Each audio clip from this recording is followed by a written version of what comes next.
aí, gurizada, aqui é Adriele Sonaglio, tudo bem com vocês? Hoje eu vim esclarecer uma dúvida que muitos me deixam, que é o seguinte: eu preciso fazer um teste de nivelamento de proficiência em espanhol, como o DELE, o CIELE, o SELO ou algum outro? Então eu vou dar minha opinião hoje. Na minha opinião, existem duas situações. A situação de que tu podes ter, por exemplo, interesse em fazer um teste de proficiência, que tem gente que quer muito, ou quer anexar ao currículo, ou porque quer realmente saber qual o seu nível, ou porque a empresa onde vai trabalhar pede esse teste, ou para fazer um intercâmbio, como já aconteceu comigo, de ter que fazer para fazer um intercâmbio.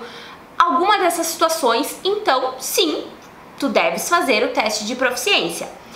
Caso tu não te encaixes em nenhuma dessas situações, então eu acho que é opcional, né? Que tu não precisas fazer. Por quê? Primeiro, porque é legal a gente ver o nosso desenvolvimento assim na prática, né? A gente vendo que tá melhorando, praticando e tudo mais. A gente não precisa ter um teste de proficiência. A gente vai vendo os resultados na conversação e tudo mais, né?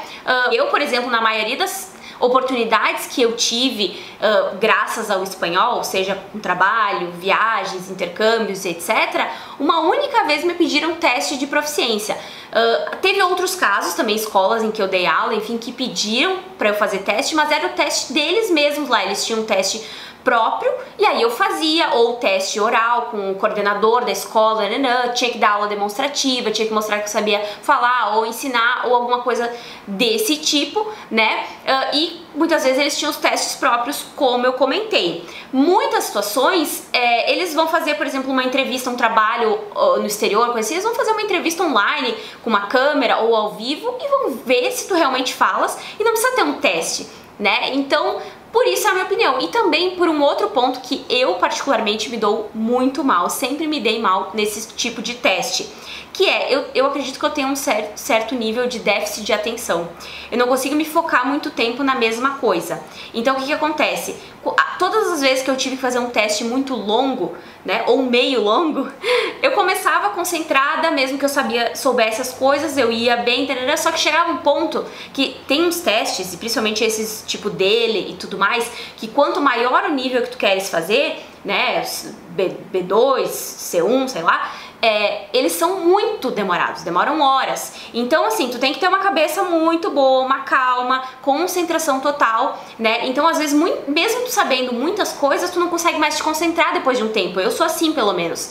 Então o que acontece? Chega um ponto que eu tô lá no texto, o texto tem 10 linhas, quando eu tô na quinta eu já não lembro mais o que eu li na primeira. E muitas vezes esses testes têm tempo para ser feito, então eu não posso ficar voltando e lendo 700 vezes o mesmo texto.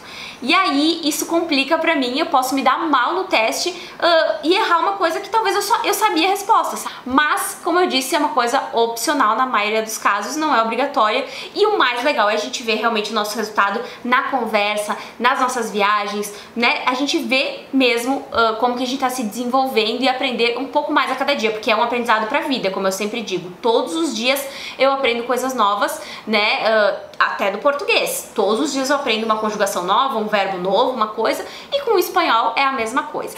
Espero ter ajudado, deixem seu like se gostaram, se inscrevam no canal se ainda não são inscritos, acione o sininho para receber as notificações de vídeos novos e nos vemos no próximo vídeo.